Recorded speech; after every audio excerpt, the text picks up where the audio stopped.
네, 반갑습니다. 전문가 국가대표입니다. 자, 제가 원래 매주 수요일마다 공개 방송을 남겨드리는데요. 지난주 추석 연휴 때문에 방송을 올리지 못해서 또 이번 주는 금요일이 휴일이 또 있죠. 그래서 이번 주는 화요일 날 방송을 남겨드리도록 하겠습니다. 제가 마지막으로 방송을 했던 날이 이제 지지난주 수요일 날입니다. 언제냐? 이날 9월 23일이에요. 자, 이날 방송을 남겨드리면서 좀 중요한 말씀을 여러 가지를 드렸죠. 그러니까 그 전까지는 우리 시장은 이런 상승 추세, 반등 추세를 넘어선 상승 추세로 꽤 오랜 기간 이어져 왔습니다. 그래서 제가 이때까지는 조정시 조정시 매수 대신에 이제 너무 막 슈팅 구간으로 급등하면은 좀 비중 축소, 추격 매수 자제, 좀 올라오면은 뭐 조금 경계 대신에 눌리면 내려오면은 매수로 대응을 해야 된다. 라고 말씀을 계속 드려왔어요. 그동안에도. 뭐 외국인 선물 동향, 뭐 미증시 상황 등등 여러 가지 이제 뭐 근거들을 댔는데, 이제 한 가지 변수가 생겼죠. 지지난주에 여기가 깨진 거예요. 네. 이 자리가 깨지면서, 그러니까 왜 깨졌냐는 중요하지 않습니다. 어떻게 보면. 깨졌다라는 게 중요한 거예요. 어, 깨졌다라는 거는 뭔가 시장에 변화가 생긴 겁니다. 그러니까 우리가 차트 분석을 뭐 중시하는 사람도 있고 차트를 별로 중시하지 않는 사람도 있어요. 이 주식시장에도 차트는 무슨 차트냐? 차트는 다 무슨 끼워 맞추기다, 뭐 사기다, 뭐 이렇게 얘기하는 사람도 있는데 저는 그렇게 생각하지 않고 차트도 굉장히 중요하다. 물론 차트만 봐서는 안 되지만 차트를 안 볼 수는 없고요. 차트를 안 봐도 되다라고 말하는 거는 저는 좀 바보 같은 소리인 것 같아. 그만큼 차트가 요긴하게 분석 도구로 사용되는 경우가 많거든요. 자, 이날 추세가 이탈됐다라는 거는 굉장히 중요한 의미를 갖는다라고 이때 채팅이나 여러 가지로 말씀을 드렸고, 자, 그런데 더 중요한 게 있었죠. 제가 이제 이때 방송에서 뭐라고 했냐면 추세가 깨졌습니다. 상승 추세가 깨졌습니다. 그러면 그 다음 무슨 추세입니까? 상승 추세가 깨지면 그 다음 추세는 둘 중에 하나입니다. 하락 추세 아니면 박스권 횡보예요. 조정 구간. 조정인데 하락 조정이냐, 기간 조정이냐, 가격 조정이냐, 기간 조정이 이렇게 나뉘는 건데요. 제가 지난 방송에서는 분명히 말씀드렸죠. 이번 이 상승 추세 이탈은 급락장, 하락장, 하락 추세를 가기 위한 하락으로 보지 않는다. 박스권, 기간 조정으로 본다. 라고 말씀을 드렸어요. 그래서 단기적으로 이렇게 추세가 깨지면서 하락할 때 또는 하락 후에 반등이 나올 때 좀 조심은 해야 돼요. 그러니까 뭐 좀 비중 축소라든지 좀 계좌에 있는 보유 종목 수를 숫자를 좀 줄인다든지, 그죠? 좀 불안하거나 좀 허약한 종목들은 매도를 해서 좀 좋은 종목으로만 계좌를 추려 놓는다든지 이런 식으로 리스크 관리 해야 되는 건 맞다. 그런데 박스권을 보는데 제가 이제 2250 정도로 제가 너프하게 말씀을 드렸어요. 2250 전후 또는 그 이하가 올 하반기 이 박스권 과정에서 저점 구간으로 예상이 된다. 그 이상 하락할 가능성은 높지 않다. 라고 말씀을 드렸거든요. 그러니까 이날 추가 급락이 나올 때 장중에 2287까지 내려왔는데, 아니 코스피 하반기 저점을 2250 근처로 보고 있는 상황에서 2280이면 뭐 여기서 주식을 팔아가지고 여기서 다시 산다고 해도 그게 뭐 얼마나 큰 이득이 됩니까? 그죠? 여기는 뭐 굳이 팔 필요는 없다. 따라가서 추격 매도 할 필요는 없다라고 말씀을 드렸던 거고, 대신에 더 내려오긴 했어요. 더 내려오긴 했는데 말씀드렸죠. 설령 더 내려와도 어차피 여기 사야 될 자리지 팔 자리는 아니다. 이 처음에 여기 추세가 깨질 때 조심하는 거는 괜찮아요.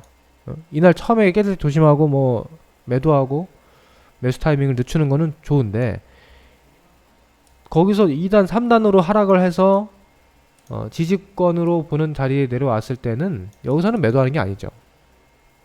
오히려 사면 샀지 매도 아니다. 이런 말 설명을 드렸고, 저희 실전에서도 VIP에서도 그렇게 대응을 했습니다. 그러니까 이때 좀 현금 비중을 만들어 놓고 여기도 현금 비중을 좀 확보를 했던 것을 이렇게 눌렸을 때, 시장이 하락했을 때 9월 말이죠. 예, 추석 전에 누릴 때 주식 비중 확대로 대응을 했어요. 살 거 샀습니다. 그래도 이제 올라오죠. 자, 결국에 이제 이렇게 되니까 어떤 느낌이 보입니까? 느낌이 오죠. 이제 이게 박스권이라고 하는 게 이제 느낌이 올 겁니다. 자, 이렇게 해서 박스권이, 물론 박스권이라고 하는 게 이 박스권이 정확하게 딱 이렇게 가진 않는다고 했어요. 이렇게 가는 건 쉽지 않죠. 그 안에서 이제 약간씩 뭐 변칙적인 흐름도 있을 수 있고, 뭐 정확하게 고점이나 저점에 도달하지 않는 경우도 있을 수 있습니다.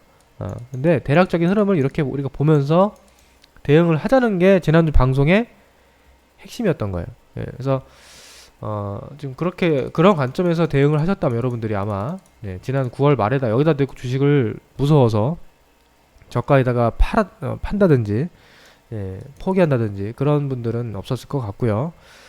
뭐 사지는 못했더라도 무서워서 좀 보유해서 버텼다면 지금 좀 회복이 되고 있는 그런 상황일 것 같습니다.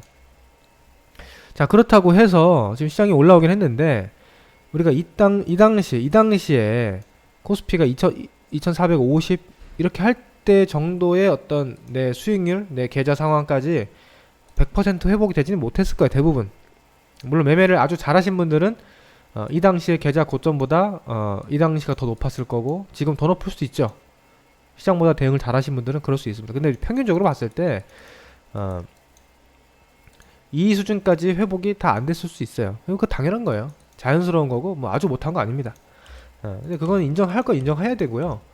우리가 뭐 주식 투자하면서 아무리 고수든 무슨 저기 뭐 펀드 매니저든 뭐 기관이건 외국인이건 매달 수익만 낼 수는 없는 거예요. 아무리 잘하는 사람도 좀 뭐 운도 따라줘야 되고 시장이라는 게 시장도 따라줘야 되는데 뭐 좀 수익이 안 나는 달도 있죠. 그러면 이런 구간은 여러분들이 어떻게 생각해야 되냐면, 나는 왜 10월달에 9월달에 수익이 안 났지? 나 주식 그만둬야 되나? 이게 아니고 이런 장에서는 수익이 좀 안 나도 돼요. 대신에 크게 안 깨지고 여기서 주식 사고 여기서 팔고 여기서 주식 사고 여기서 팔고 이런 것만 안 하면 돼. 그런 것만 안 하면 그냥 여기서 수익 크게 안 나도요 괜찮아요. 박스권 소화하면 저는 시장이 더 간다고 봅니다.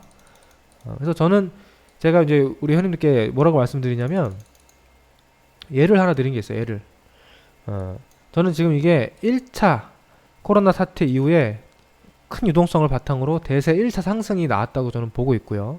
그러니까 지난 4월부터 9월까지 1차 상승이 나왔고, 이제는 2차 상승이 나오기 전에 휴식 과정입니다. 휴식 과정. 휴식 과정이 나올 수 있는데 그 휴식 과정이 언제까지 나오느냐? 지금 뭐 9월 뭐 좀 앞에서부터 보면 8월부터 휴식이라고 볼 수도 있죠. 8월 중순부터 휴식이 나왔다고 볼 수 있죠. 그래서 8월, 9월, 10월, 한 11월, 빠르면 11월, 늦으면 12월 말에서 1월. 그러니까 올 하반기 연말 정도를 전후를 기점으로 해서 이 휴식이 마무리되고 시장은 다시 상승할 것으로 예상을 하는데요. 그렇게 과거에 그런 어떤 사이클이 한 번 더 있었어요. 이때입니다. 이때도 여러모로 비슷합니다. 여러모로 비슷한 게 세계 금융 위기가 왔어요. 서브프라임 모기지로 비롯돼서 세계 금융 위기가 왔습니다. 신용 경색이 왔어요. 그래서 경기가 침체되고 뭐 아주 어려운 상황이 됐죠. 여기서 이제 양적 완화, 유동성 쉽게 설명해서 또 돈을 풀었어요. 이때도 돈을 풀어서 경제가 안 좋은 상황인데 주가가 미리 올라갑니다. 경제가 살아나니까 기업들의 실적이 좋아지니까 올라가는 게 아니고 돈을 푸니까 미리 주가가 올라가기 시작하는 거예요. 왜? 이제 1년 내로 또는 6개월 내로 기업들의 실적이 호전이 될 것이다. 이 수준까지 곧 회복될 것이다.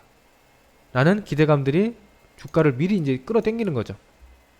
그래서 이 당시에는 뭐 자동차 업종, 우리나라 뭐 화학 업종 등등등 이때 뭐 칠공주부터 시작해서 뭐 차화정 이런 뭐 주도주들이 있었는데 이때 1차 상승이 나타난 거예요. 그러니까 이때도 지금 비슷한 거예요. 이렇게 아주 어렵고 공포스러운 상황이었거든요. 근데 거기서 강한 상승이 이렇게 나타났습니다. 실적이 당장은 막 좋아지지 않는데도 불구하고 유동성, 지금도 유동성이 풍부한 건 다들 아시잖아요. 그랬더니 이제 뭐가 나옵니까? 이제 휴식이 나와요. 휴식이 어떻게 나옵니까? 박스권이죠. 이것도 박스권인데 뭐 좀 디테일하게 보면 굴곡들이 다양해요. 네, 이렇게 이렇게 이렇게 이렇게 이렇게 이렇게 이렇게 뭐 이렇게 가죠? 이거를 박스권인데 이 박스권을 처음부터 이걸 다 예상할 수는 없는 거잖아 우리가.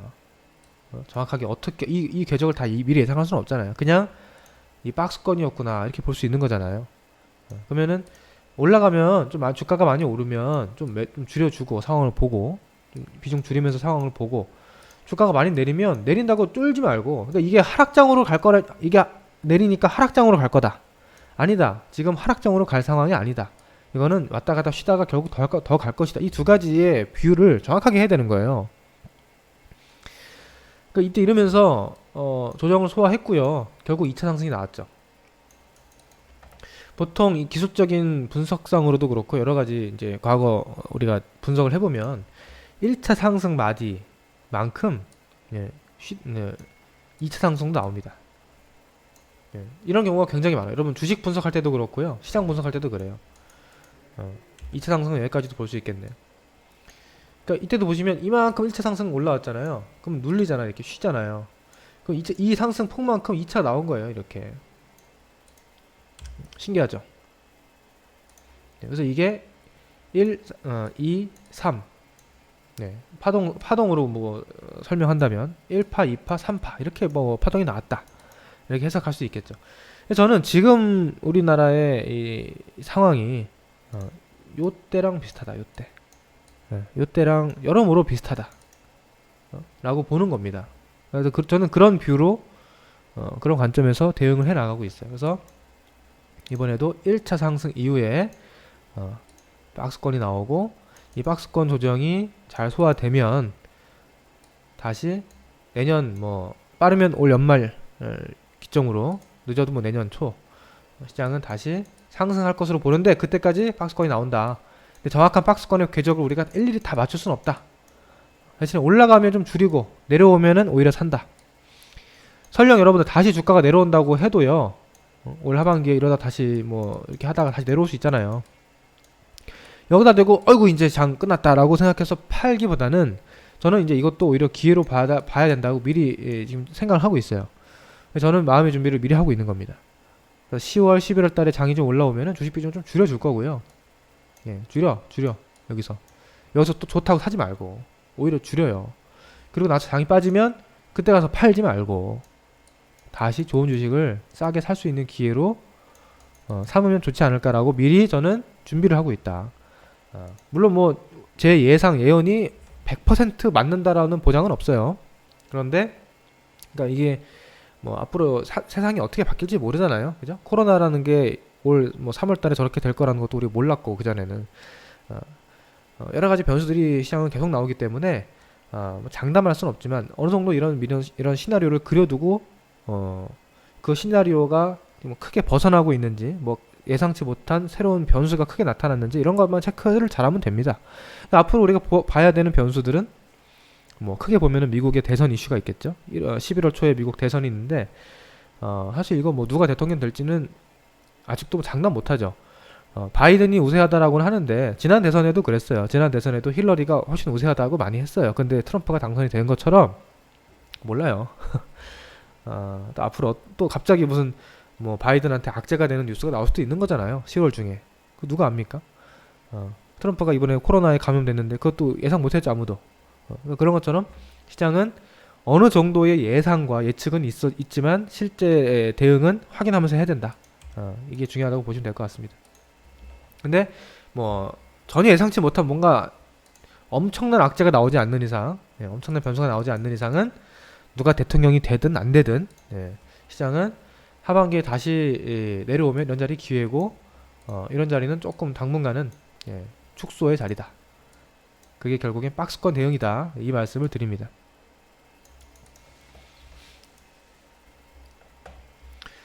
자, 이렇게 되면 이제 조금 제가 이거는 건방져 보일 수도 있는데 아까 말씀드린 대로 1차 상승이 이렇게 나왔단 말이에요. 그러면 여기서 이렇게 쉬고 나서 내년에 이렇게 가잖아요. 그럼 이거 어디까지 갈지 몰라요. 응? 우리가 이제 3,000포인트를 뭐 항상 꿈처럼 생각하고 있는데 뭐 3,000 갈 수도 있는 거예요. 왜냐면 우리나라 기업들의 지금 전체적인 전망이 굉장히 좋습니다. 우리나라 현재 상황이 대표 기업들이 삼성전자, 그 다음에 뭐 하이닉스, 반도체, 그 다음에 자동차, 현대차, 기아차, 그 다음에 뭐 셀트리온, 삼성바이오, 바이오 시밀러 쪽이죠. 그 다음 또 뭐예요? 뭐 LG화학, 삼성 SDI, 2차 전지 쪽이죠. 배터리 우리나라가 세계적인 경쟁력을 갖추고 있고, 네이버, 카카오 잘 나가죠. 이제 뭐 특히 카카오 같은 경우에는 이 엄청난 우리 온 국민을 DB로 확보를 해놨기 때문에 이제 뭐 여러 가지 사업을 붙이는 대로 다 이제 이익이 발생할 수 있는 구조가 됐어요. 굉장히 우리나라 기업들 이 시가총액 상위 종목들의 면면을 보면은 다 전망이 좋아요. 앞으로 코로나 사태가 해소되고 글로벌 경제가 회복이 되고 우리나라 경제도 회복이 되고 한다면 다들 거기에서 실적 성장이나 이런 것들을 기대할 수 있는 상황이거든요. 그 외에 이제 뭐 화학 또 뭐 철강 이런 쪽도 뭐 지금 아주 주류의 성장 섹터는 아니지만 이 코로나 사태가 해소되면 그래도 좋아질 거 아닙니까? 지금보다는. 그죠? 그래서 앞으로 시장은 내년에는 상승장을 예상하는데 우리나라 기업들의 지금 펀더멘탈이나 이 포텐셜 앞으로 전망이 그 어느 때보다 좀 뭐랄까 기대가 되는 상황이기 때문에 내년 시장은 저는 뭐 좀 크게 생각보다 크게 상승을 할 수도 있다라는 생각으로 시장을 좀 보고 있습니다. 그것도 좀 말씀을 드리고 뭐 조금 뭐 지금 시점에서 건방져 보일 수 있는데 그런 생각 하고 있다라는 말씀 드린 거예요. 자, 아까 말씀드린 종목은 뭐 그쪽입니다. 우리가 뭐 굳이 막 중소형주 이런 뭐 테마주를 제가 이런 방송에서 공개적으로 말씀드리기도 그렇고요. 어차피 예를 들어 제가 삼성전자가 좋다 그러면은 삼성전자만 볼 게 아니고 삼성전자가 왜 좋냐, 왜 좋을까요? 반도체 업황 당연히 좋을 거고 내년에 이제 비메모리 쪽도 지금 굉장히 좋은 성과들이 나오고 있죠. 파운드리도 좋아질 거고 그 다음에 스마트폰도 지금 폴더블 폰 막 나오고 있는데 이런 것들도 앞으로 경기 회복되면은 좋아질 수 있죠. 뭐 가져도 나쁘지 않고. 그 삼성전자가 왜 좋아지느냐 여러분들 잘 보셔야 돼요. 뭐 예를 들어서 비메모리 반도체 때문에 좋아질 거다. 그러면 비메모리 반도체 관련 중소형주를 또 보면 되는 것이고요. 그죠? 뭐 예를 들어서 LG화학이 좋다. 왜 좋은 겁니까? 요즘에 화학도 좋다 그러더라고. 화학도 좋지만 뭐 2차전지 배터리 쪽을 당연히 유망하게 볼 거 아니에요. 그러면 그 LG화학 때문에 같이 윈윈 할 수 있는 중소형주들 또는 뭐 중대형주들 보면 되는 거잖아요. 그래서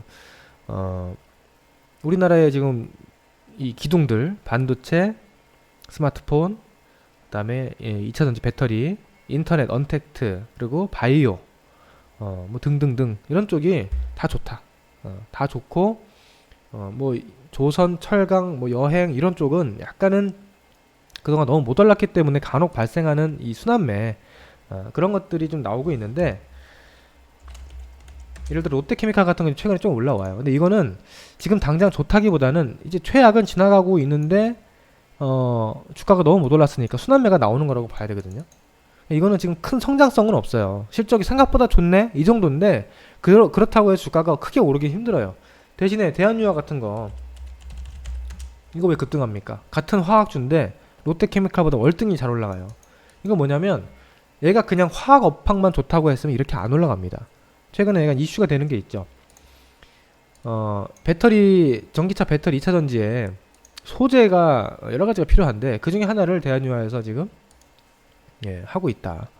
그게 앞으로 전망이 좋다라고 하니까 얘가 졸지에 화학주에서 화학 플러스 2차전지 소재주가 되는 거예요. 그러니까 이게 나는 화학주다 그러면 실적이 좋아진다고 해도 이렇게 크게는 못 갈 텐데 전기차 2차전지 이러니까 가버리는 겁니다. 오늘 또 있죠. 이수화학 또는 상한가 들어갔어요. 저도 이거 이제 그 전부터 리포트를 보아서 저도 알고는 있었는데 이수화학도 2차전지 배터리에 들어가는 소재를 개발하고 있다. 알고는 있었는데 이제 그게 오늘 이제 시장에서 부각이 되면서 상한가를 갔어요. 이게 화학이라서 가는 게 아니죠. 2차전지죠.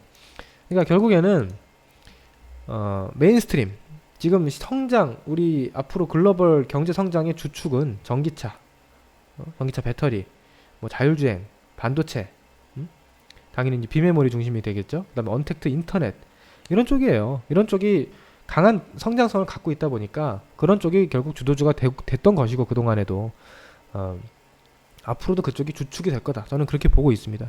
물론 아까 말씀드린 대로 전체적인 글로벌 경기가 회복되면 뭐 철강이든 조선이든 뭐 건설이든 이쪽도 지금보다 나빠지진 않을 거예요. 좋아질 거예요. 그래서 주가는 바닥을 칠 텐데 상승률의 어떤 차이, 그런 것들은 좀 차이가 있겠죠. 그런 걸 좀 잘 생각해 봐서, 그러니까 무조건 뭐 주도주라고 해서 무조건 좋은 거 아닙니다. 예를 들어 카카오 같은 종목도 이런 데 샀으면 수익이 안 나잖아요. 여기 샀으면 수익이 안 나죠. 그죠? 근데 여기 이런 데 샀으면 수익이 나잖아. 이런 데 샀으면 수익이 났을 거고, 이런 데 샀으면 고생했을 거고.